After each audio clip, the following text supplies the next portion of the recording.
we say the prayer. Thank you. Let's pray.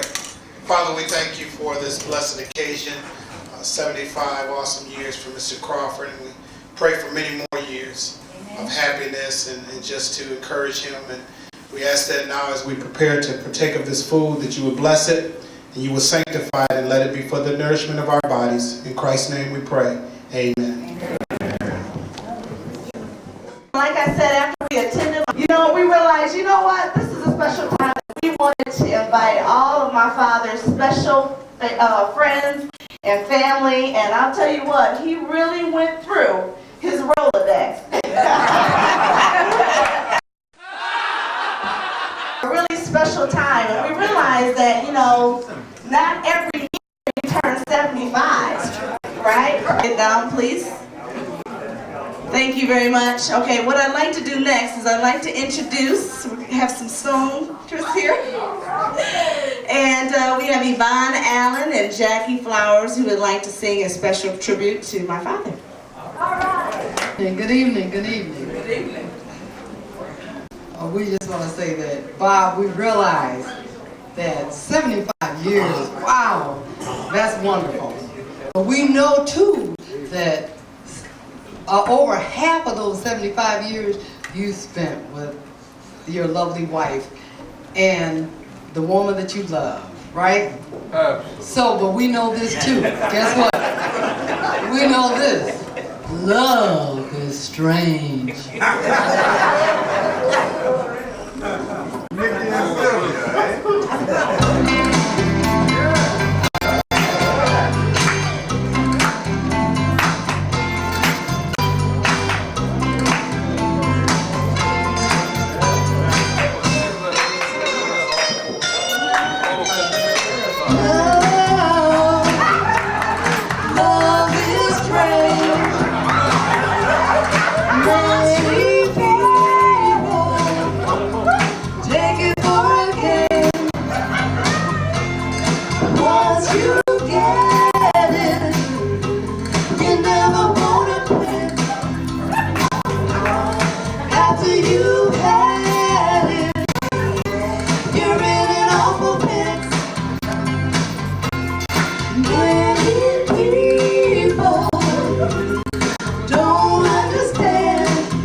Baby, oh baby.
Wow, it seems so strange. I get the mic from my sister for a moment. Well, it's funny. I was talking to my dad last week, and he asked me, he said, son, what do you think my greatest accomplishment is? And I had to really think about that for a while. And after I thought about it, it's so funny. No, I mean, I came up with myself, but I didn't think that counts. So my dad says, hey, son. He says, he told me, he says, well, son, you have to do your research. He's always a firm believer that well begun is half done. Is that right, Father? That's right. So, I started to do some, I said, how could I really describe and really articulate my dad to everyone out here? And I said, my dad's kind of like a classic car. I said, old, but looks good. So then I asked someone else, I said, Mom, how would you describe Dad? Well, he is kind of a classic car, because he's the transmission. He doesn't get in the low gears anymore. Barely gets in drive. Most of the time it's neutral. And should be going in reverse.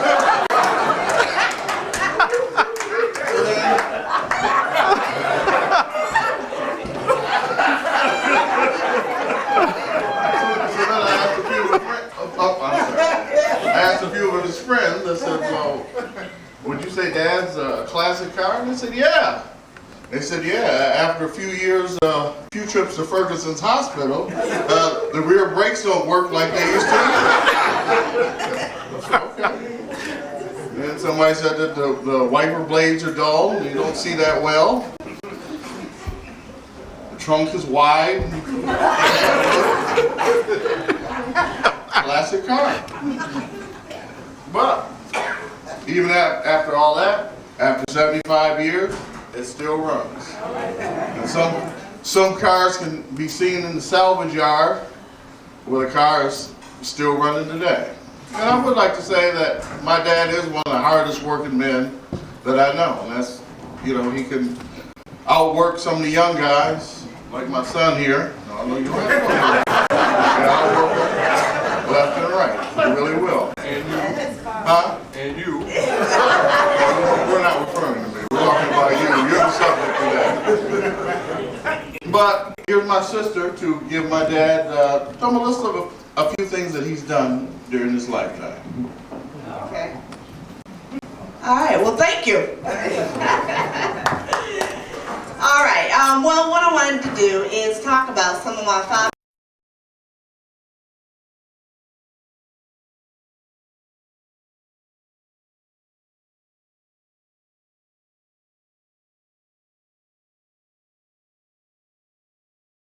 accomplishments, because actually it was pretty enlightening to me. I mean, many of you, I'm sure, have grown up with him, and we have family members out here. So we're going to see. Give me a shake of the head if you were familiar that my father was involved in this, or this is one of his accomplishments. Okay. We're going to start off with all-service welterweight champion of 1954, all-Europe, all-Army. Is anybody familiar with that? All right. We got one over here. All right, the next one is the first black mail clerk in the United States Post Office in Grand Rapids. Anyone know about that? All right, we got a couple of hands. 18 women? All right, the next one here is the president of the Furniture City Golf Club of 1972, 1973, 1978, 79. He revitalized a nearly distinct club from 8 to 80 golfers. How many of you are familiar with that? All right, we got a few out there. All right, the next one is the president of the Links Club. And I know many of you are familiar with this one. President of the Links Club, 1984 to 1992. All right, we got a few there. Now, many of you guys know this. Everybody knows that my father is a renowned salesperson. He was actually the top salesperson at Michigan Bell Telephone Company, the Yellow Pages Sales, division from 1967, 75, 79, 1980. Honored, he had 11 consecutive years as the top salesman in the state of Michigan among a sales force of approximately 300 people. Woo!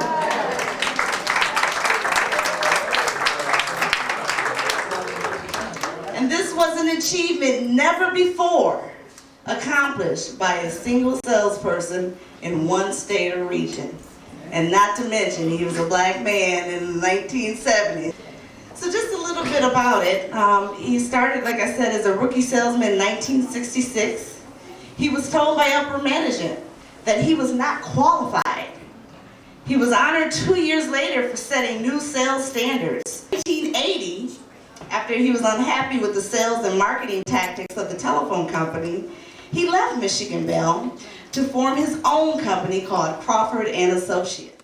These are only a few of the hundreds of businesses that have reduced their Yellow Page costs through Crawford and Associates. Crawford and Associates, with over 100 years of experience as former Yellow Page sales reps and managers, can show you how to increase your Yellow Pages effectiveness while reducing your costs up to 60%. Before you make a commitment to either increase or decrease your Yellow Pages advertising, let Crawford and Associates examine your Yellow Pages program free. Call today. Crawford and Associates, the sensible alternative.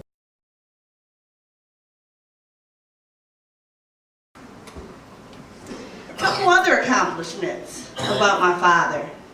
He saved the job of the first black superintendent of the schools in Grand Rapids in 1982 by mobilizing the NAACP, Urban League, and Ministerial Alliance. How many of you were a part of that? Few of those? Okay. And he owned and operated the first black business in downtown Grand Rapids, employing 40 or more people. He won a large 5-year suit against a telephone company who was attempting to put him out of business for competing with them. But he won, and in some points actually representing himself. And he was the first black person in Grand Rapids to produce jazz in Grand Rapids, was successful to bring to prominence and producing a hit album for the late Eddie Russ. And I guess we're all formally know him right now as organizing the organization, the Overhill Gang. We got the Overhill Gang members in here. And as you know, they're aggressively working Grand Rapids to try to make things better for the young people and for blacks. And he's been doing just an absolute wonderful job. So again, we have an activist, an author. He's written many Yellow Pages manuals.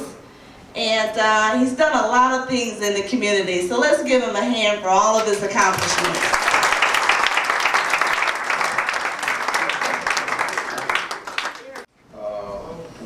We'll say that a couple people who could not be here today who wanted to say a few things. Number one is your friend George Gilbert was unable to make it, but he sent a few words that he wanted us to say.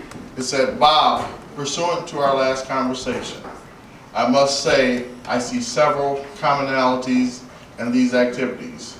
Some of notice is when you get involved, you give total commitment. You never allow ego controls to get in your way. You always display a never give up till it's too late approach. Bob, I'm sure that you'll be involved in many, and I do mean many, more activities. I am convinced, and I am sure that your above-mentioned approach will serve you well. But however, if it doesn't, you can always count on me to give you that encouraging and uplifting advice and counsel. Again, I sincerely regret that I could not attend your celebration. That is why I only address the positive memories that I do have. I will leave any name-saying and or muckraking thoughts and comments up to your other 3 friends if they show up. Because I have enjoyed our almost 40-year friendship. Happy birthday, George Gilbert."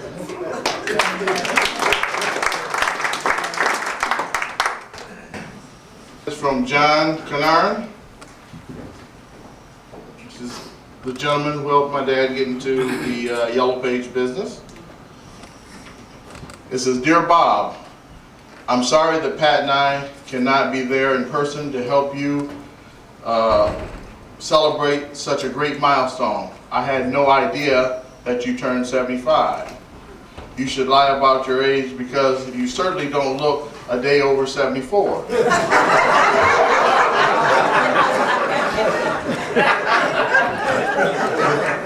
thing that makes it even more amazing is how you ate in those early days when you were the proud owner of the El Dorado Diner. All of those hamburgers and french fries along with a beverage that was full of sugar and salt. I bet you really think about these days now that you have become an expert on the human digestive system and how all that fat and poison can kill you. And to think that in between those 2 times in your life, you managed to have a great career as a Yellow Page salesman, setting new standards for performance and results, and not incidentally making your manager look good. Thanks. As if all was not enough, you worked in your career as a private entrepreneur in the advertising business as well as the music industry. I will not mention how many albums you may have in your basement that are still for sale. My guess in all, Bob, you should be very proud of what you've done in your 75 years. Not only your commercial accomplishments, but the wonderful family that you have provided for so well. Beyond that, I have got to believe that you're spreading the gospel of good health along with Dr. Africa has been very helpful to many people. Now that is a really great accomplishment. Anytime you can help someone live longer and better, you've made a great contribution to mankind. So more than any commercial success. Congratulations on 75 years and the life you have led. Best regards, John.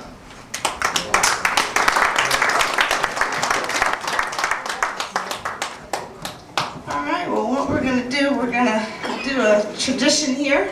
As we're serving around the cake here, we're going to take a moment and we're going to actually sing him officially happy birthday. So I guess we can do a 1, 2, 1, 2, 3. So 1, 2, 3. Happy birthday to you. Happy birthday to you. Happy birthday to you. No, he can't count that out. We don't want to trouble the brother with that. How old are you?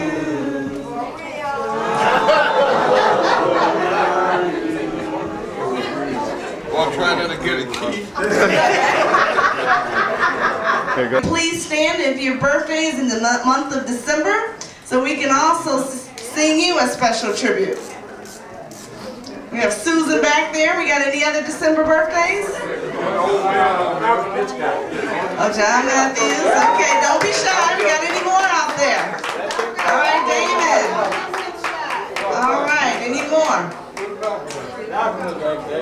Okay. So we're going to sing a little Stevie Wonder version here of Happy Birthday to You, so keep standing. Yeah, happy birthday. And now we got a party over there. All right. Thank you, ladies. We'll save the party for later. Yeah. All right.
of you that don't know me, my name is Clarence Balknight.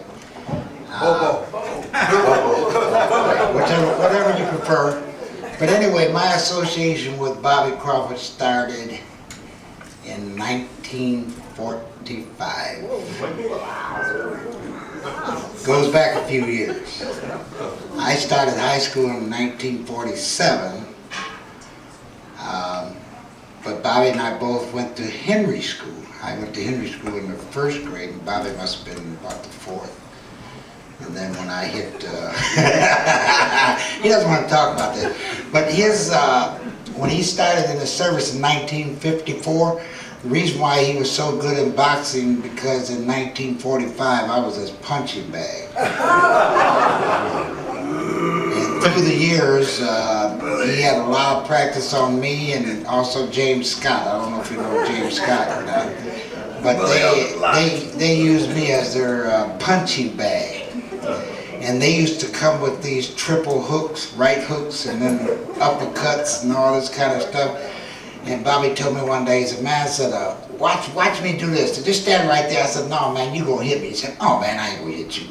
So he just kept throwing these uppercuts and right cross and whatnot. He hit me in the stomach, knocked the wind out of me, and I was standing there like this. And he kept looking at me. He said, what's the matter with you?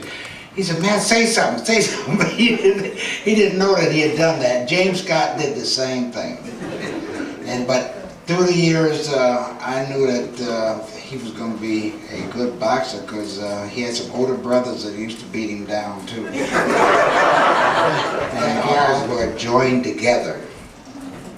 And we used to go to each other's house through the back door, and we would have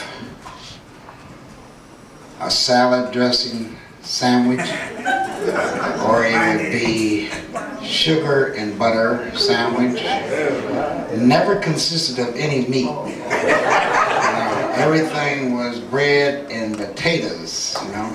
Vegetarian, whether you wanted to be or not. But my mother used to, up on the corner of Wealthy and Eastern, used to be DeVries and Lucre. And that was during the wartime, so they used to sell a hamburger once a month. And you had to, I think the store opened up at 7. You had to get in line at 6 o'clock in the morning to get 1 pound of hamburger. And that was the critical point. That's the reason why we cherished our parents so bad, because we didn't have anything. We had each other, but that was it. You're not as close as what we used to be when we was getting our sugar and butter thing. We used to slide down James Street Hill, and we used to be, the neighborhood was so much together that we would take and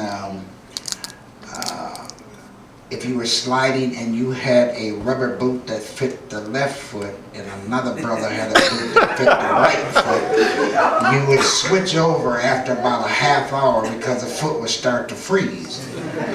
And we would do the same thing when it came to football. If you had one brother had a right shoe and the other one had a left shoe, you played the first half with whatever you had, then you would switch with somebody else. But I just wanted to say happy birthday to Bobby. Thank you, sir.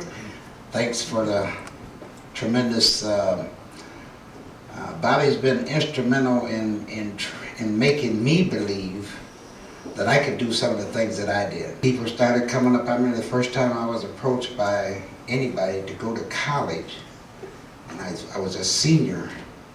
I was coming off the football field, and a guy asked me if I wanted to go to a Western college. He was talking about going out to Arizona State. I thought he meant Western Michigan, down in Kalamazoo. So he asked me, are you interested in going to a Western college? I said, yeah, I'll come down there one Saturday. He said, no, man, he said, it's going to take you longer than that. But by that time, we had no role models back at that time. The only role models we had, everybody was working in factories. Somehow our parents thought it was necessary for us to get a degree from high school, but you couldn't get a job anyplace using that. I remember there was four gentlemen that come out of the Air Force, and they graduated from Aquinas College, and they weren't qualified to use their degree to teach. through my years in Grand Rapids high school system, I never had a black teacher. So I just want to thank Bobby. I've taken up enough time.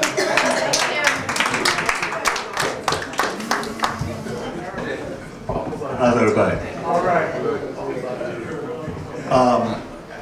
I just want you all to know that I've been threatened. Bobby Crawford said if I said anything about him tonight, he was going to take the mic and get me back. But I'm not afraid of that. So I'm going to say a few things about him, but I just want you to know that anything he says about me is just a doggone lie. Okay?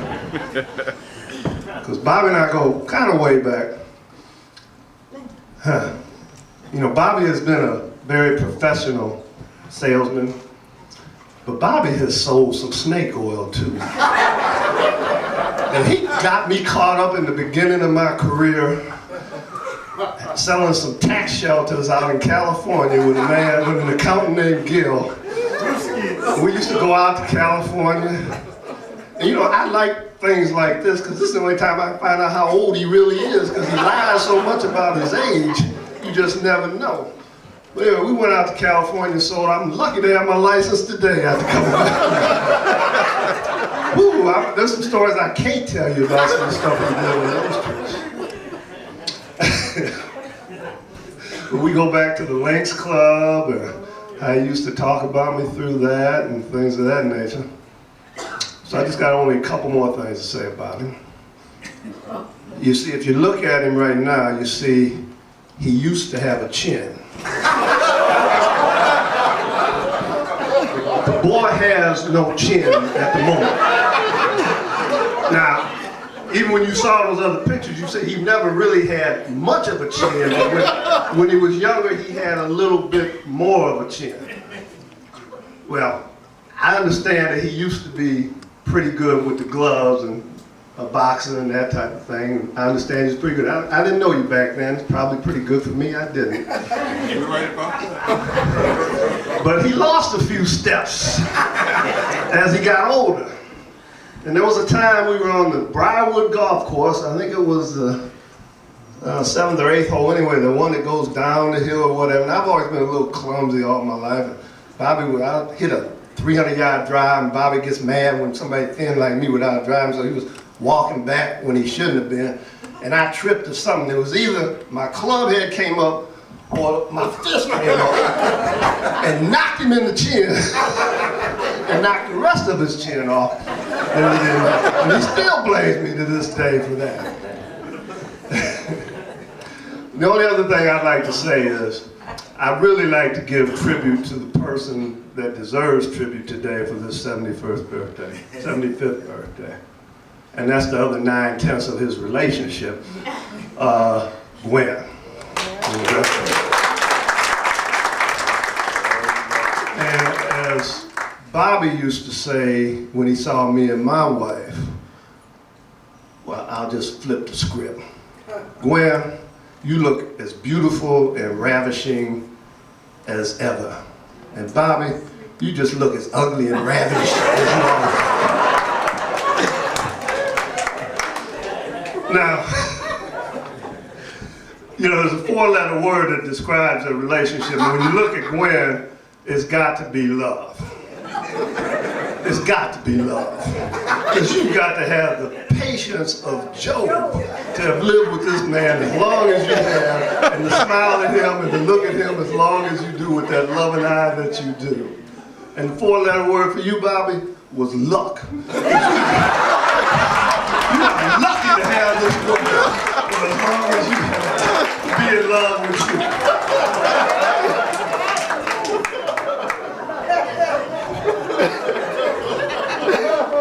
And with that, I just would like to end to say that I truly, not very many people that I can say I have enjoyed the friendship.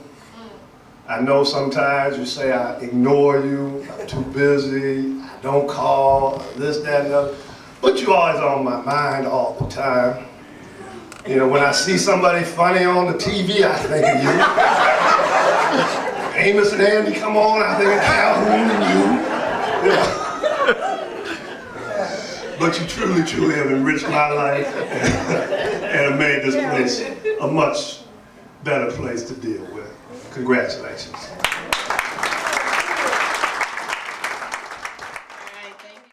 I worked for Bob when he started Crawford Associates, and I was the one that I knew nothing about art. And every time Bob came in, he'd look at me and he'd say, "Hey, Shahida, that's not quite it." I thought these were good people. Okay, but I finally got the hang of it, and I did find him some good artists. But another reason I came up here is because of what Bob is doing. And I have a lot of respect for it and what Gwen is doing. And that's looking at the health of African American people. And I'm a registered nurse, I'm a holistic healthcare practitioner. And I've talked to Bob, and he's had Dr. Africa here. Our people are in dire straits. And Bob has always come up, as I have seen it in my lifetime, for African American people. I would hope that you all would take a look at what he's doing with Dr. Africa, with what Gwen is doing with the crossover diet cookbook. It's important. I wish you all would really take a look at it. I see our people dying constantly because of lack of knowledge. He's bringing in knowledge. And I mean, there's a lot of things we can say about Bob, but he's always bringing us some kind of knowledge. He's got one of the most noted naturopathic doctors here to visit, help us, talk to us, treat us. We better take a look at it. It's later than we think. Our people are dying every day. I see it. I see the statistics. Bob has gotten interest in it. And I think that we ought to take a look at it, back him. Get our people, our young people, to really take a look. We need to take a look at what's happening to our grandchildren, to our children, what they're eating, what they're drinking. They've got additives in that. They've got poisons. He's trying to bring this to us. We can laugh at what Bob says, but Bob is true on the health thing. And I think it's important that we take a look at what he's saying. And I thank you. And Bob, happy birthday. My Uncle Jimmy, where are you at, Uncle Jimmy? There's my Uncle Jimmy who came from Florida. Where's my cousin Bobby? Bobby thinks I'm gonna get even for what he did to me last month, but I'm not. Saray Mason had my 65th birthday last month. First thing I want to tell you, Bobby is not 75. I'm 65, and you tell me he's only 10 years older than me? Now, and that story about being the first black in the post office, try Pony Express.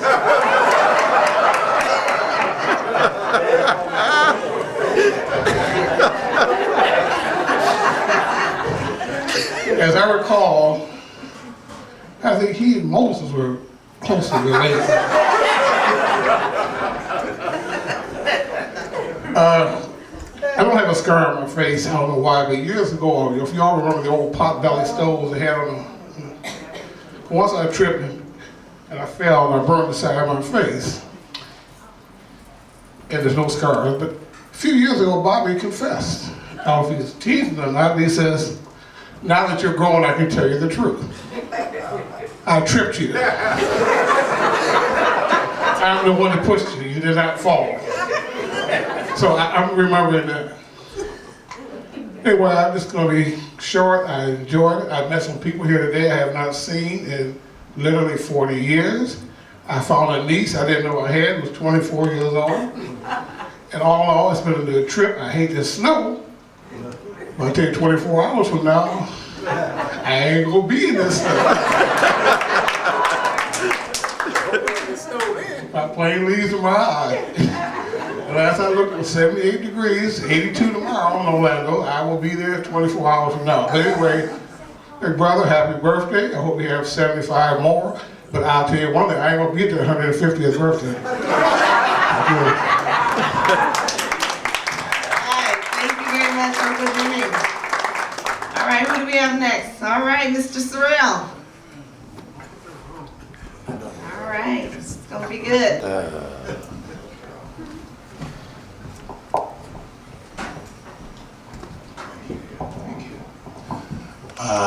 I want to tell you about Bob's boxing career. And my boxing career. When I'm a few years behind Bob, and we always threaten each other about our boxing talent. You know, I just found out tonight that Bob was the champion, the European champion. And I'm very impressed. But Bob told me he was the champion of Asia, Africa, Australia, Arctic Circle, everywhere.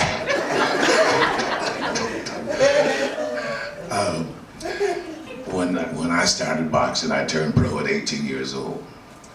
And my first fight was the All-Navy champion. I knocked him out in 1 round. Second fight was the Army champion, which I knocked out in 2 rounds. Third round was the All-Service champion. When I fought him, I looked for a foxhole. That guy was so tough. So I told Bob that, and Bob said, that's what I was. I was the All-Service champion, and I would have whooped you, you know what. Every day, we talk on the phone. Every day I'm threatened, ladies and gentlemen. This man just tells me he's gonna throw so many combinations on me, so many uppercuts, so many of this, so many of that. And of course, you know I'm quiet. And so I just don't say a word. I just start cussing. We have had so much fun over the years, and I just love Bob. And Bob, happy birthday to you.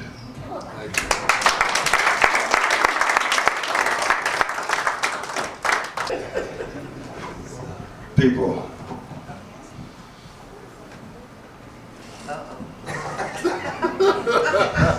If you know Bob, you know why I'm shaking my head.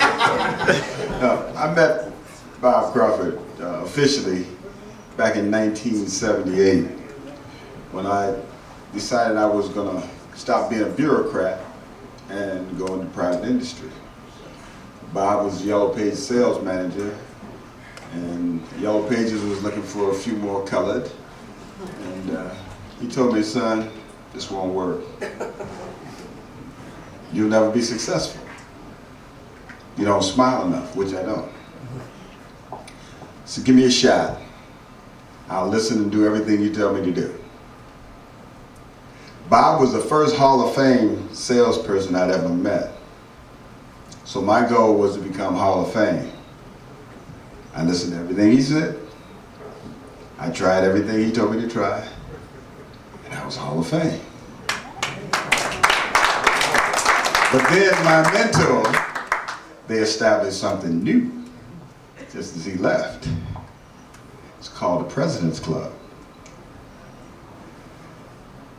The legendary Bob Crawford was gone, and his student. So every time I stood up, I gave credit and credence to this man who taught me how to come out of my shell, quit being a school teacher, and sell. And sell he knew a lot about, he still does know a lot about. And all of you who know what he can do with graphics, amazing. Andre, one of his great artists. Bob and I were on the road for a while. He taught me the ropes. We worked in these all-white towns all throughout Michigan. And he taught me how to conduct myself so that when I went in, I could present the Yellow Page product and not present me. And it worked. And I had a quarter-of-a-century career, but they never really let me forget that I was a protege of Bob Crawford. They really didn't like the fact that this man was undefeatable, had no peer, and would tell him he was undefeatable and had no peer. But it's been a long ride for Bob and I. We've fallen out. He's fired me about 7 or 8 times. Accused me of not calling, and he cussed me out. So. But I've never really fallen out with the fella. I think it's because of his precious wife. I said, how could somebody so nice deal with this cat? And then his children. I have never met a Crawford who couldn't signify. Now, Jackie, I think, is the latest. Where you at? She was the latest to learn how to signify. All the Crawfords could signify, and Jackie just sit there. I heard all of them. And finally, Jack cracked on me one day. Jackie! But I've enjoyed meeting the whole family. I've enjoyed working with his children. Barry is responsible, really, for Bob being involved with Dr. Africa. Barry Crawford has been trying for years to bring holistic and nutritional information to the community, and we work together on some projects. And he's responsible for his father dedicating so many years to helping Dr. Africa get his message of healing out, holistic and natural healing out to our people, changing our diets and what have you. So Bob, I commend you. I respect you. Been like a big older brother to me. I appreciate and love you madly. Peace. All right, thank you very much. We got Andres up next here.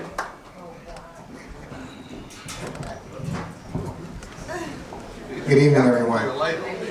I would like to say, when I chose my career path of being a graphic designer, and after I graduated, Bob actually gave me my first job as a graphic designer when he had his business on Jefferson downtown in Grand Rapids. And I commend you, Bob, for starting that business, being an entrepreneur you were. He was a mentor to a lot of us. He still is a mentor to me to this day. I've learned a lot in this industry, which actually I practice in my own as an independent graphic designer when I'm consulting with clients and trying to promote them and making their businesses better. I commend Bob for helping me, knowing how to be a better graphic designer, express myself, and help clients to really promote their businesses and what they're trying to do. So to this day, I have to say, Bob, thank you. I still look at you as a mentor, and I appreciate all the advice you've given me. I've taken it in, and trust me, I do use it to this day. So I want to thank you again, Bob. Happy birthday. Many more to you, sir.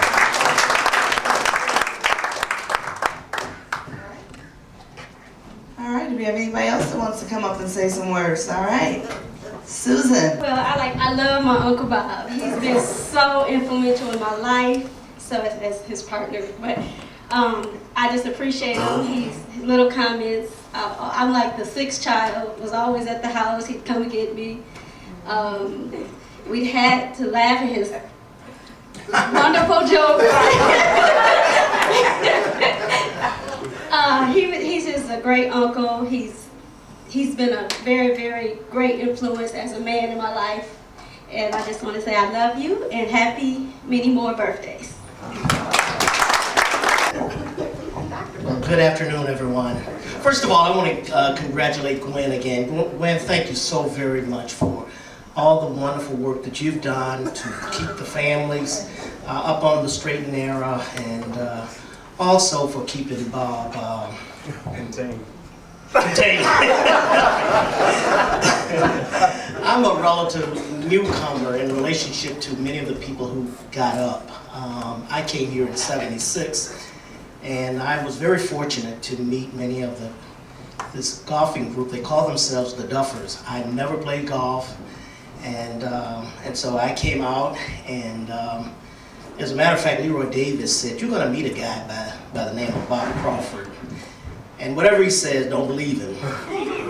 And I said, "Really?" I said, "Really?" He said, "Yeah, he's a nice guy, but just don't believe him." Well, he never pointed this guy out to me. So being a new guy, Bob walked up and said, "My name is Bob Crawford." And he said, "You know, I used to play with the Green Bay Packers." I said, "Really?" He said, "Yeah, I started." I said, "Oh, wow, that's great." And then I went into baseball, and I played with some team in Minnesota. I said, "Wow, this guy is impressive." And so I went back, I said, "Leroy, is it true?" He said, "That was the guy I was talking about." about, you know, don't. Well, I've learned, I consider myself a friend of Bob. I don't know if he considers him, I'm his friend, but because number of time Bob would ask me for advice, and every time I give him advice, statistical data and so forth, he would literally say, that's not true, and so forth, and then this article comes out and it's the data that I gave him. Okay, all right. Bob he would encourage me to help him to write grants and so forth. And I said, Bob, what about what part of the Federal Register are you looking at? He said, well, I saw this guy and he tells me that there's millions of dollars and millions of dollars. I said, well, Bob, I mean, what's the source? What's the funding agency? Well, I don't know, but why are you trying to tell me that there's not money? And this guy tells me, and he said, I've been investing money. And I said, Bob, I tell you what, let me come over to your house one day, and why don't you talk to the guy, get him on the phone, and I'll listen, and then I'll ask him some questions. Sure enough, Bob started talking to the guy, and I got on the phone eventually, and the guy hung up. So Bob called me up later on, he says, you knew that guy was a phony, didn't you? I said, well, Bob, I'm not gonna say that. But I'm gonna let you make that decision about his credibility and so forth. So another time, but I won't go there, but let me tell you what I've learned from Bob. In all sincerity, I've learned several things from Bob. First of all, when in doubt, lie. Just lie, plain old lie, okay? That's number one. Number two, what I've learned from Bob. When you're talking and you don't know a word, make up one. I have heard some of the most humongous words in my life.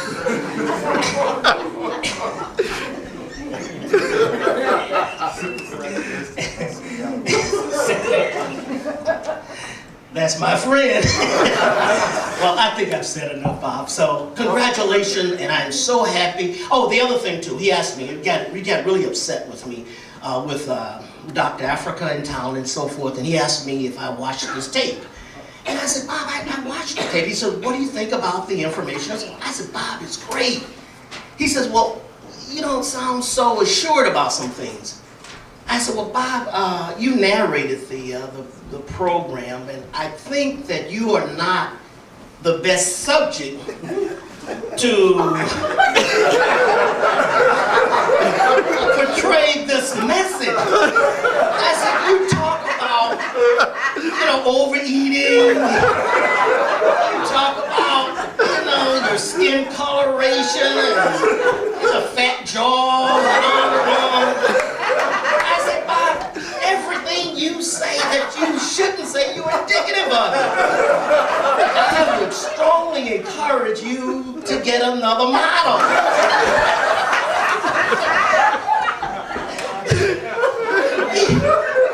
He got upset with me again.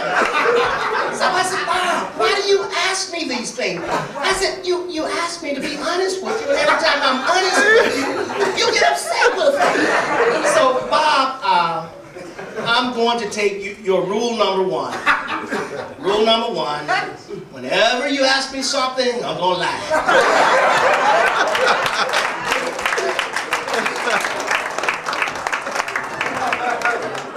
Mr. Matthew. I'm sorry, Walter Bird, you are dirty. You have stolen my speech. But there was one thing, though, about that line. I thought it was the Chicago Bears. Is that right? Bobby is really good. Let me tell you, about a year or so ago, my wife and I were getting ready to leave town, and so I said I wanted to call some of the guys together, Herschel and either Walt and some of the golfers, and I said we're going to get together and we're going to just talk, and just talk about what's happening in Grand Rapids, and just leave. We're going to leave on a good note. Okay. So we get a meeting together and we talk, and out of that meeting, Bobby deducted that they should meet again. And not should they meet again, but it should be the Over the Hill gang. So now, I said that because he tells me that I start the Over the Hill gang and leave him all along and won't participate. And that's what he says I'm good at, right? Just like on the golf course, we played a little golf together. And, it's good etiquette when you were playing a little slow, you let the other group go through, right? And when you get on par threes, you let the other group hit up. Well, Bobby has this thing about, well, let's see, we have a diverse group, and let me tell you, he is diversity oriented, but sometimes he has to be funny. Oh, you just an Uncle Tom because you won't let somebody through. So wait a minute, boy, I have to be all of that because I'm going to honor some golf etiquette? Yes? Okay. So one day we were at the golf course, and this guy Bob knew for a long time ago, went to Central High School, I think. He comes in the 19th hole, and we're all standing around, and he said, "Bob Crawford." Bobby looked at him, he said, "Yeah, Jimmy Jones." And they hugged each other. He said, Jimmy Jones said, "I haven't seen you in a coon's age."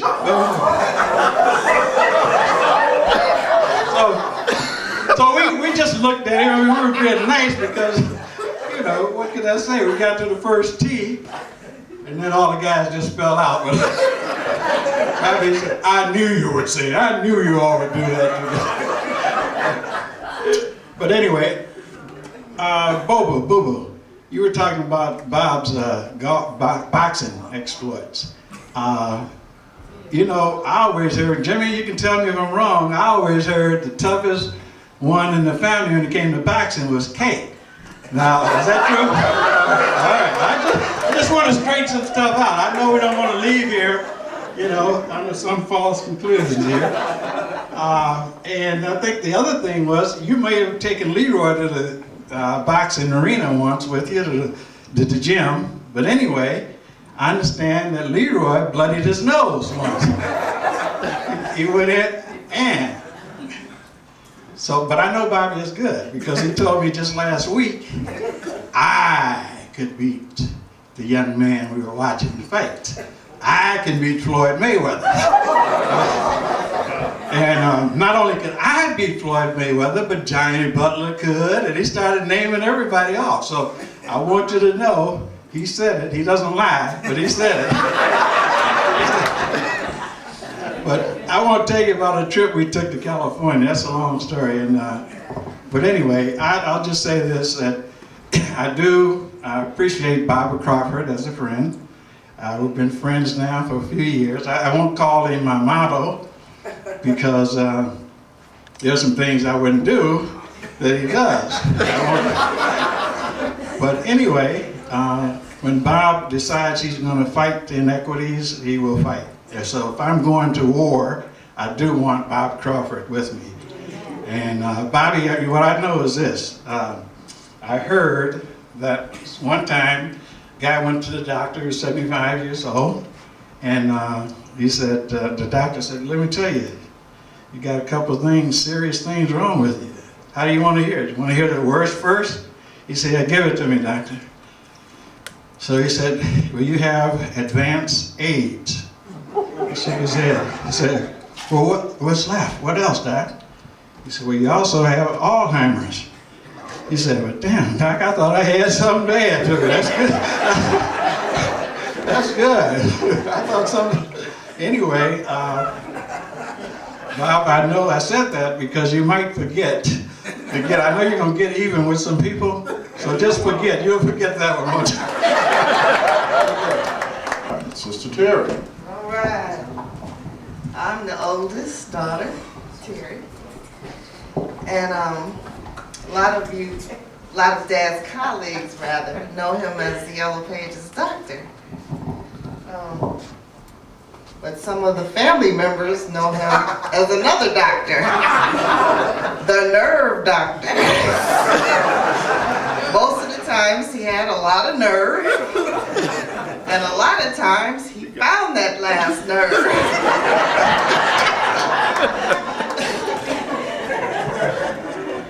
Also, I think he and Saddam, before Saddam Hussein got taken out, they used to email each other back and forth how to make the nerve bomb.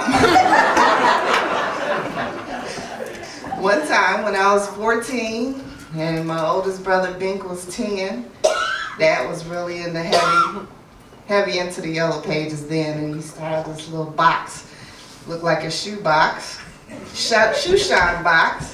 He had all his accounts in it. He said, I'm going to Chicago. Would you and Bink like to ride with me? I was like, okay. Little did I know that was the worst mistake I ever made in my life. About 50 miles into the ride to Chicago, I was wondering why Dad kept looking in the rearview mirror. My brother Bink was over in the corner asleep. He had his coat over his head. And I was trying to read a book. And Dad kept looking in the mirror, and I was looking up every now, like, what does he keep looking back here? All of a sudden, the fumes just came traveling to the back seat. And he had the nerve to roll down our windows and not his windows. And I was like, oh my God. He pulled his coat down and he said, Dad, did you fart? Dad said, no, boy, I didn't fart. Those are cows out there. That's a cow manure. Now, mind you, it's 15 degrees outside, there's snow on the ground. Bink looked out the window and said, but I don't see no cow. So it must have been you. This happened every 15 minutes. The last one had our eyes watering. And because he let the window down so much, we had frost on our eyelashes. And then finally I was like, okay, now, you know, we're cold, we're freezing, and the smell just will not go away. So finally he pulls in a rest stop. But before we get out the car, he lets the deadliest, silent but deadliest. I mean, you would have thought he ate like 6 rotten, 30-day-old boiled eggs, sitting out in the hot sun, next to a forensic dumpster in Gary, Indiana. That was the crappiest trip we ever took. And he brought new meaning to the word old fart.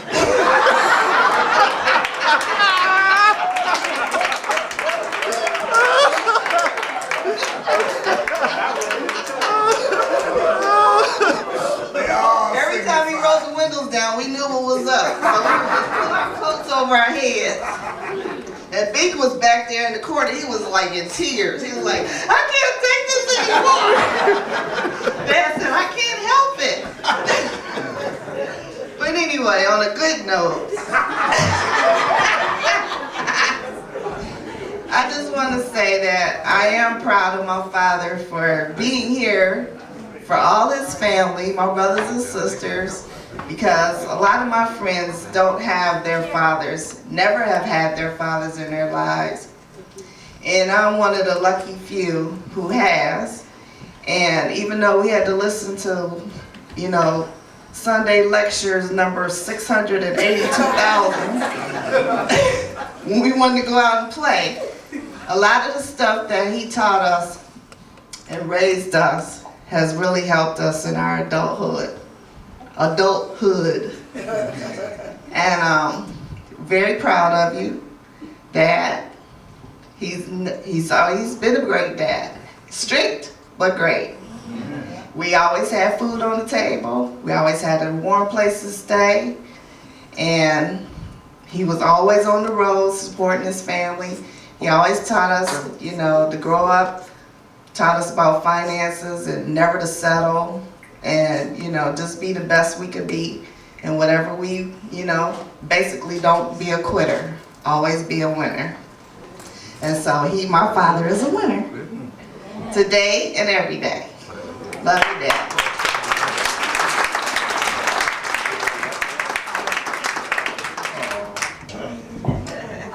My brother usually has 2 words to describe me, either mushy or hermit. But he's an excellent father. He's a wonderful brother. And only thing I'd ask of you, if you please take a donation to get him a new joke book, because his jokes are really bad. And I just want to say happy birthday and thank you for always being in my corner, and I love you very much.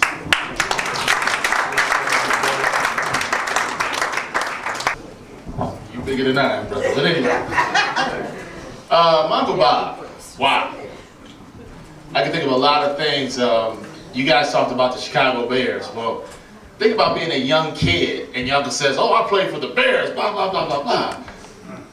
Most of you guys don't know, I'm originally from Detroit.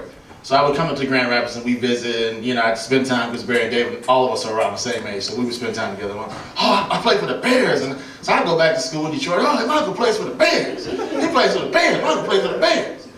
So one day, I just happened to watch the Chicago Bears. And I looked. I'm a running back for the Bears. And I looked. Where the hell's my uncle?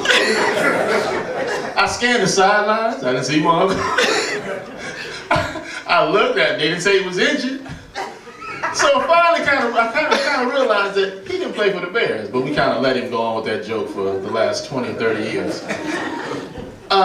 Many of you guys don't know also, I came from Detroit and I actually lived with them for a few years. And I left Detroit for violence, because people were shooting in schools and so on and so forth. I think the first month or 2 I was up here, when my uncle had the business over on, it was on Diamond, and the 3 of us were sitting in the car. Remember when he beat up the dude? We're sitting there in the back of the car. He's arguing with some guy. And all of a sudden, we just start seeing him throw punches. And I'm like, I left Detroit for violence. I don't want to see my uncle do no violence. But on a positive note, as I've traveled as a man and as I've grown as a man, you guys have really been trailblazers, particularly yourself, for me. Again, growing up without my father, my biological father being involved, you were the closest thing and are the closest thing to a dad that I have on this planet. And although I lost my biological father in 2002, when you move on, then I really feel like my father has moved on. And I mean that with all my heart. Thank you for being a trailblazer. All of the stuff that I accomplished, that I do, you're mine. Because it wasn't a lot of black men doing what you did at that time. And you taught some of us, that we needed to do what we needed to do for our families. And I use your example when I take care of my own child. And when I take care of my own responsibilities, I bust my chops because I have a child at home and I need to take care of him. Thank you.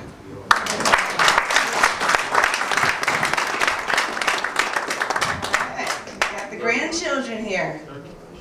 Got David Crawford Jr. and Barry Crawford Jr. How y'all doing? I'm David, David Jr. And I think it's nice to see that everybody came out here to appreciate my grandfather on his 75th birthday. It's nice to see that he has some friends and some people that, speak good of him and speak of his accomplishments. Because, growing up, we heard all the Bears stories, all the Packers stories, the Tampa Bay stories. So, we don't really know what's real and what's fake. So, it's nice that he accomplished something, I got to learn something new about my grandfather, Nice to hear good about him. Some good things. I know that he was an innovator. And, some of the positive things that I see in me, I see that came from him and my father. And, I just wanted to come up here and let you know that I appreciate you, and I have something to mark my life after, something that I want to accomplish, something that I want to surpass, something that our whole family should look after.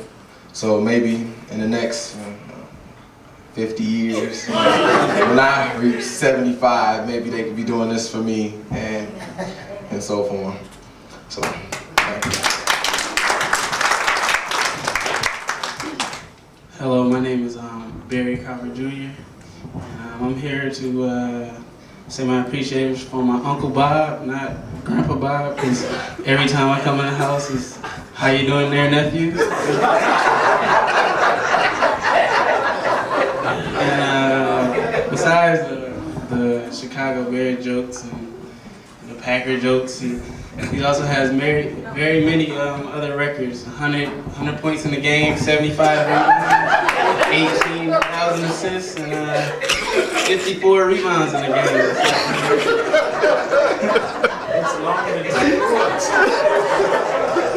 Yeah, so there's some more facts that you guys would like to know.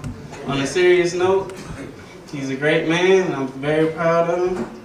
And I hope when I'm 75, I can just say half the things that he's done.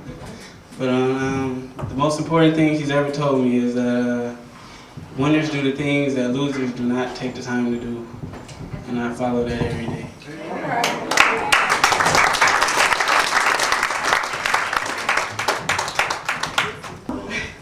I guess I'll say something. I'll be brief, but wait till you're done there, Dad.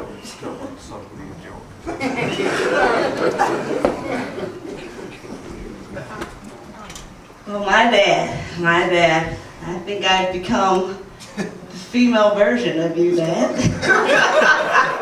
In some ways. And it's kind of scary, you know?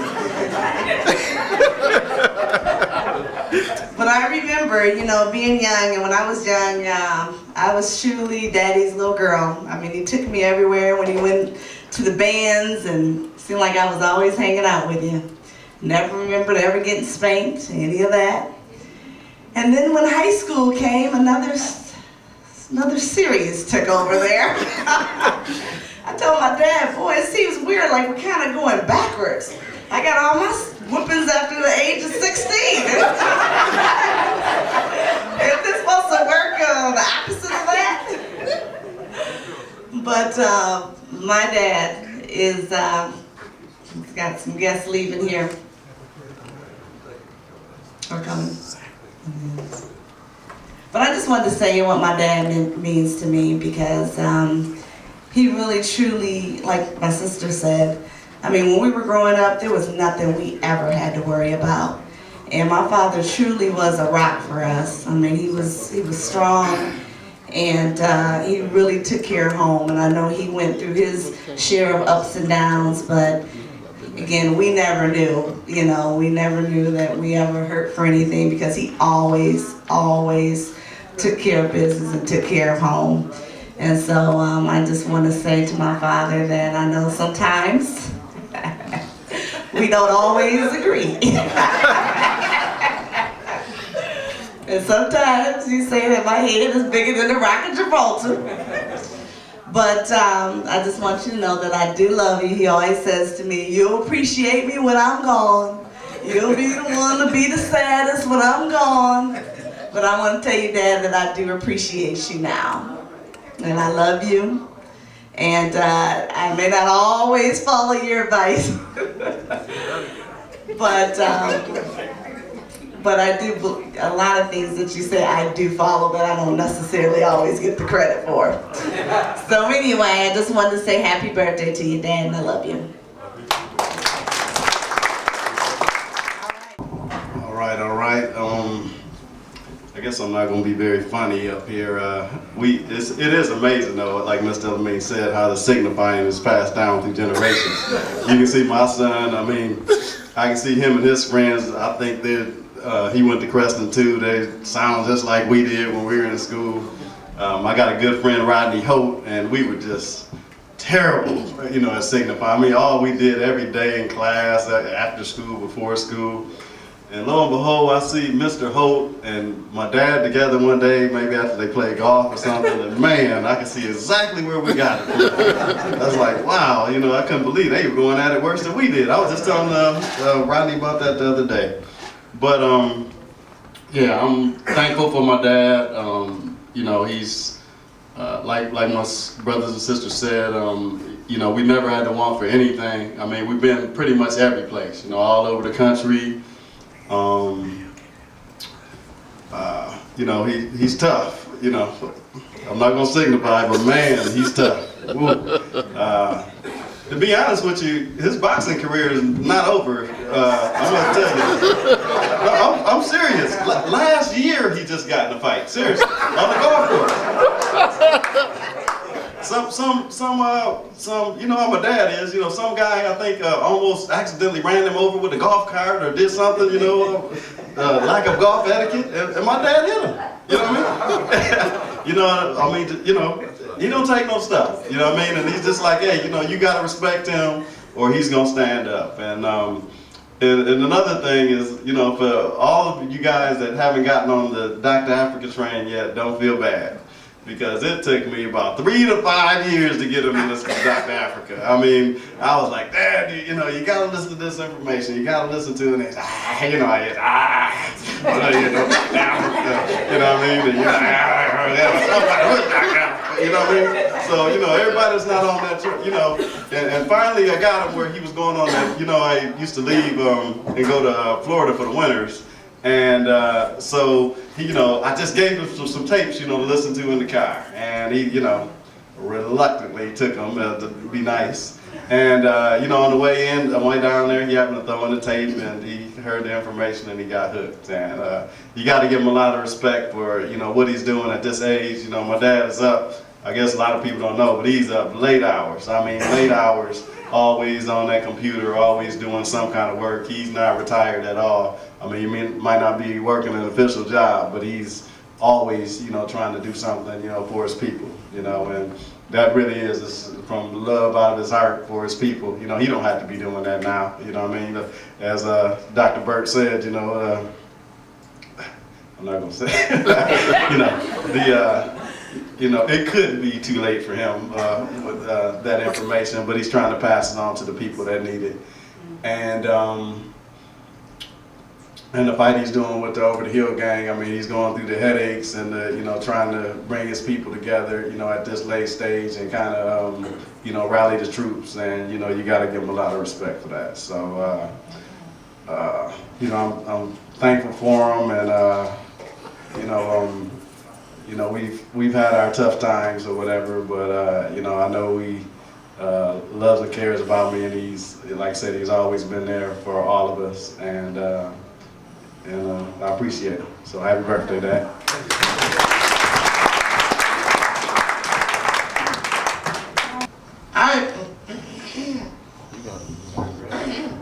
Hey, Grandpa, how you doing? How you doing?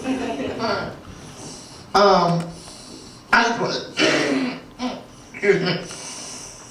I just want to say thank you for helping me out in my time at Welcome. In the, wow, 75 years. That is crazy.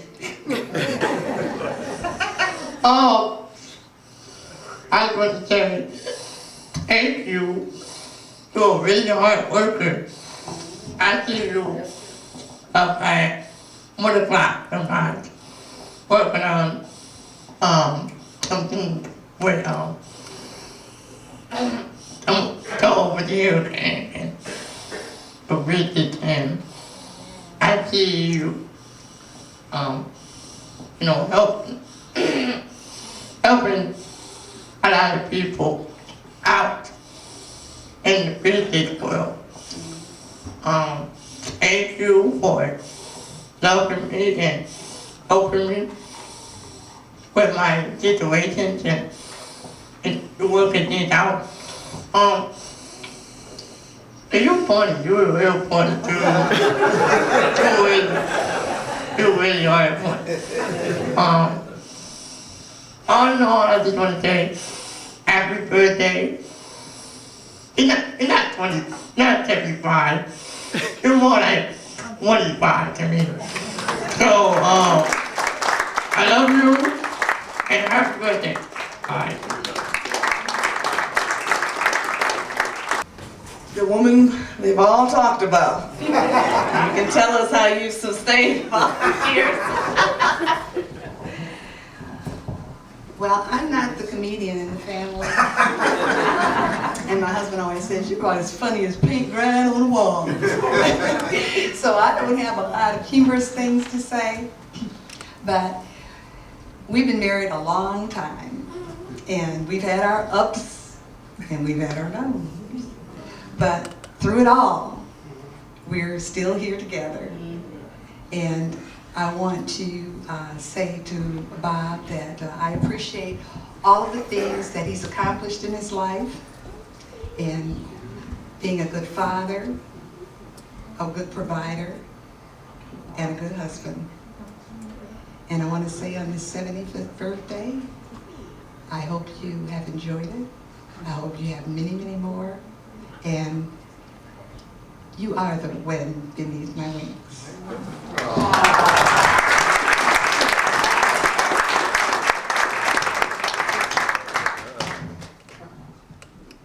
Well, I figured I'd be last before the old man goes on, since they say I'm the most like him. Well, that's true. Yeah, I mean, I hear everybody talk about all the good things that he's done and how you can really kind of sift through everything and really know how he is. I mean, he's stubborn. He's probably one of the most stubborn people you'd ever meet. And I'm that way. You'd agree. But he is a good guy. He's a good guy with good intentions, and I think that through everything we can always find the good. We don't have to look for the bad, and I won't talk about the bad. So, again, we'll wrap everything up. And Dad, I love you very much. You know, he always comes and says, why don't my kids ever talk to me? My belly is bad. Not getting anything back. I won't talk about that. Go ahead. Well, I won't talk about that either. We have one more person. Well, we'll wrap it up, Dad. There's anything left to say. We love you very much. We know another 75 is not coming, but we hope that you live life prosperous. You know, the time that you have here, and we can gain from your wisdom, your knowledge, your you say lie about it? No, really, we hope that well.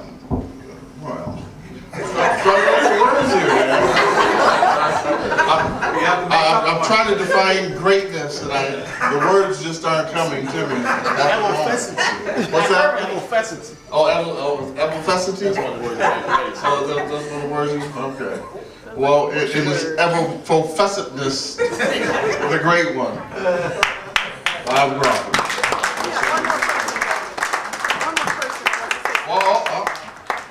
Sorry, Logan's gonna say. Sorry I'm late, but you know when we got that invitation, I said, there he goes again. Now he's come up with another excuse not to come to exercise. Okay? Now, Bob, and this is the truth. Bob used to exercise with us, okay? And tonight we had our West Michigan Medical Christmas party, and Bob was supposed to come. But he came up with the best excuse ever. It's my birthday and I can't come, because he thought we were going to be exercising tonight. Okay? But the last time Bob came, or let's say the first time Bob came, he looked and he said, I don't know if I'm going to be able to do that. I said, yeah, you can do this, you can do this. And so really, you would be amazed at how well he was doing. And then, I think he went on vacation or something, and he sprained his ankle or did something to his foot, and then he had the ultimate excuse. But I said, Bob, we can put you in a chair. We can put you in a chair. You know, you can still exercise. So he came a little bit. And then he started the community group, and you know how active he is. And so he said, well, I really don't have time to come. I really don't have time to come. So I had to come tonight so that we could say, Bob, you got to get up. Put him up there. Put him up there. I wouldn't have missed this for the world. And the hubby says, hi. Thank you. get ready for the grand finale here. Mr. Bob Crawford, come on down. They said they couldn't hang with you because you was bad. Yeah, well, does Army still come? No men? You don't have any men? We don't have any men, so you'll have to come back and represent. All right, as long as they don't flirt with me, I'll come on. Give you a mouth to mouth. Now, you know you got yours covered, don't you? Well, first of all, I'd like to thank everybody for coming out.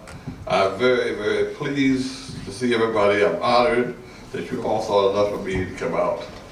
And especially my little baby brother came all the way from Florida, my little baby niece, Squeaky, who came all the way from Tampa, right? And then my son here, Bobby, came all the way from Baltimore, and his daughter, and all of you came. I'm really, really very, very grateful to you that you think enough of me to come. I'm not going to really get anything tonight. I'm going to be a nice guy. I just need to clean up a couple things. Dr. Burt, everybody else had something to say that could thank me for. Now, you want me to tell everybody out loud what you should thank me for? Sir? You remember when you were assistant superintendent of schools? And every time you get up and talk, you talk about, well, I asked him to do that. You remember that? A-X-E-D? I had to call you aside one day and say, you got a PhD, don't call them for you to know. They don't call it acting. You remember that? I wasn't going to mention that, but since you got up here so smart, I think you need to know that.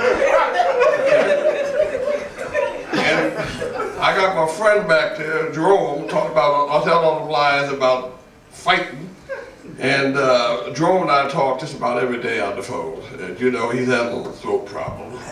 And we go back, he was the best man at our wedding. And he's always accused me of mumbling on the phone. I can't understand you. Speak up, I don't understand. He can't hear, and he can't talk. His voice is a combination of Red Fox, George Jefferson, Louis Armstrong, and who's the other one that can't talk? Anyway, he got no voice at all. If he said, how would you like to have to listen to you mumble all the time on the phone? I said, how would you like to have to listen to you talk all the time on the phone? But he's gotten better, his voice has gotten a little stronger. He's gotten a little better here lately. And who else do I want to pick? I'm going to be nice tonight because the Reverend's here, so I can't really do my act tonight. So I just want to say again that I thank everybody for being here. And anybody else say anything negative about me here tonight? I talk about Mr. Matthews. First of all, it's nice everybody talk about all these things that I've gotten into. But let me tell you one of the reasons why I got into most of them. Right there. He started the trust thing that you got into, Steve. Oh, I know where you're going to pay taxes the rest of your life. He talked me into going all the way to Kansas City or somewhere we went. Remember that guy? And he was the first one to drop out. Then we had the John Dow affair. Now, him and Walt and all these guys, their jobs were hanging on the results of whether if Dow goes, they go. The job would be shining shoes downtown. Walt would be working out the General Motors down the line. So all of them, they had nobody to turn to. No other damn fool with me. Julio and damn Fulio. That's me. Went to Urban League. I hate to get into this. Went to the NWC. We don't think which has been sterilized with all due respect, sir, of course you got it there. Nobody wanted to do anything, so I called myself, mobilized them. We organized a group called HUB, Hispanics United with Blacks. And we went down and we kicked them behind. But when the guys that were on the front line, like that fella right there, that Matthews gentleman there, when he was going to throw the rock and then hide his head. You know? I would have hated to be in the Army with him on the front line. He got shut up something terrible. He'd been back there 8 miles away, going the other direction. He got me into that. And then when I was basically almost retired in 1994, said, Bob, we got to do something about these black golfers. They ain't getting none of these black golfers a chance. We got some good black golfers, and they need to learn how to, they need a chance too. So he talked me into going down to Florida, down to Orlando.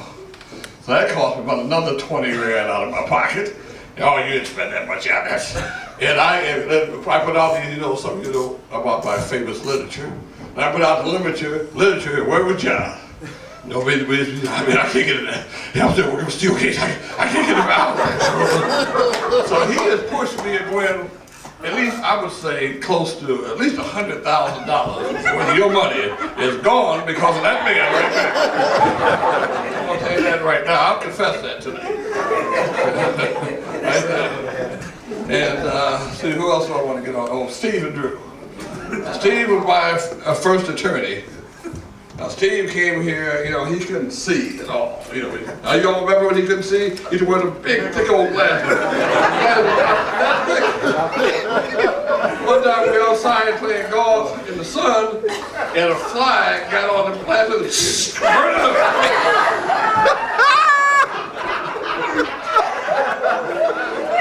couldn't see nothing. They went in the courtroom, they feel his way all around. Hey, one day he cross-examined the judge.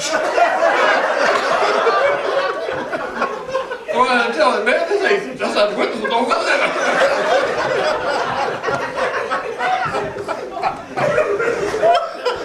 But he's come a long way. His first 5 years of practicing law, Steve tried 80 cases. He was 0 and 78 with 2 draws. And 3 of those cases were mine.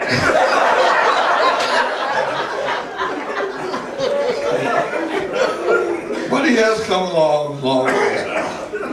And anybody else back there? Who else I want to jump on back there? Well, everybody's pretty good to me. I want to thank my kids, you did a magnificent job. And where's Jackie? Where's sister? No, not you. Not Jackie. The older Jackie. Anyway, she needs to be commended because that girl works. That's Gwen's sister. I mean, I'm so proud of all the work you do all the time. She is always there. You never see anybody as close as these two. And this girl, half that food she prepared brought over from Detroit. And then along with her partner there, Yvonne, who used to sing with the Elgins. That's when she lived in Elgin. So anyway, I'm pleased that they did. Son, you were very good. You're kind of funny, you know that? You chip off the old block. If you lose some weight, you would be more like me.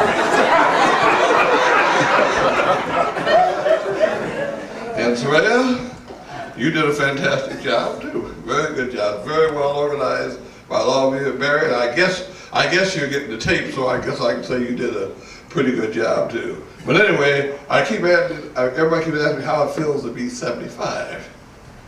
Well, the answer to that is it feels the same way it did when I was 74. In fact, I won't be 75 till tomorrow, so I really can't answer that question anyway. But I feel pretty good. I feel just a little weight. This weight's coming me and Mr. Thomas over there. We're gonna do that the first year, aren't we, Frankie? Frank and I try not to sit in the same place in the room. I'm afraid we might tilt the room. He stayed on one side of the room, I stayed on the other. We're going to take this weight off after the first of the year. And, but it doesn't seem like, I always wanted to live to be 75. But I never wanted to get here this soon. It kind of rushed things a little bit. I really don't feel 75, I really don't. And my wife can tell you I don't act 75 either, do I, dear? Excuse me?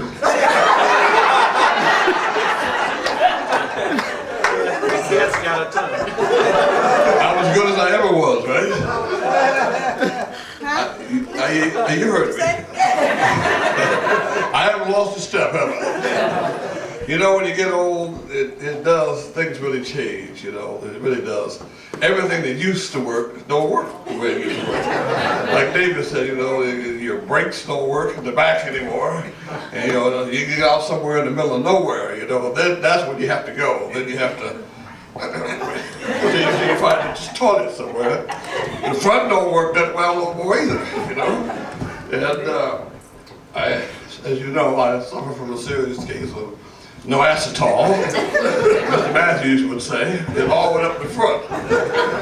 So things do change, but I feel pretty good. I'm happy to be here, and I expect to be at least another 25 years. So let's make that perfect. In fact, me and my wife are planning on having another child up in there. Oh, Moses! I didn't hear you. Are you blocked up? Abraham? Well, then I'll have to make me find a surrogate mother or something, okay? I'd like to have, while I'm still able to produce, I'd like to be able to produce another child. Are you sitting on a feather or something? What's so funny, huh? Yeah. And Andre, I thank you for your music, your volunteer. Andre was one of my first artists. He worked with me, how long, 24 years now? Since 85. Good man. Ballroom man, good man. And Mr. Alameen, we've worked together for years, and we're going to do something about this health thing. Now, don't judge me by this. This is coming off. But other than that, I'm really not that bad off. I don't have any cholesterol anymore. I don't have any high blood pressure. You know, I can still.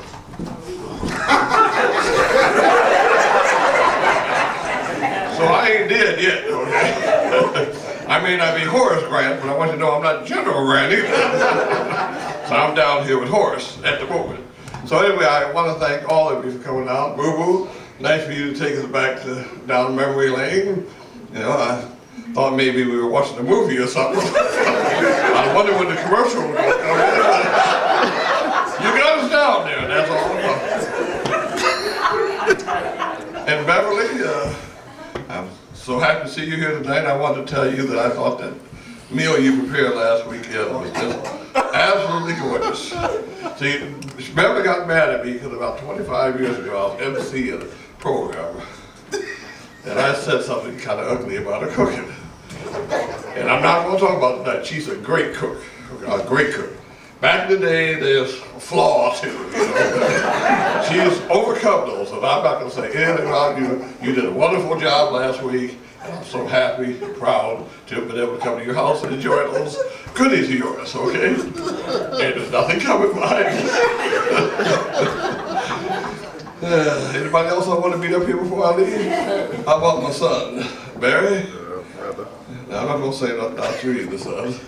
You're a good son. He is really a very good son. He's a very family-oriented person. And if I could just get him to think more about the fact that it costs money to live. And you don't have to come to your parents when you get 40 years old, you know. That he will be all right. He has a good heart. All my kids have good hearts, but my daughter Terry there has a good heart. Tremendous secretary, fingers. You don't call yourself, she's a medical transcriptionist or something like that. Is that correct? That's correct. Okay. And Dominic back there, that's my white son back there in the back. Okay. And Dominic, thank you.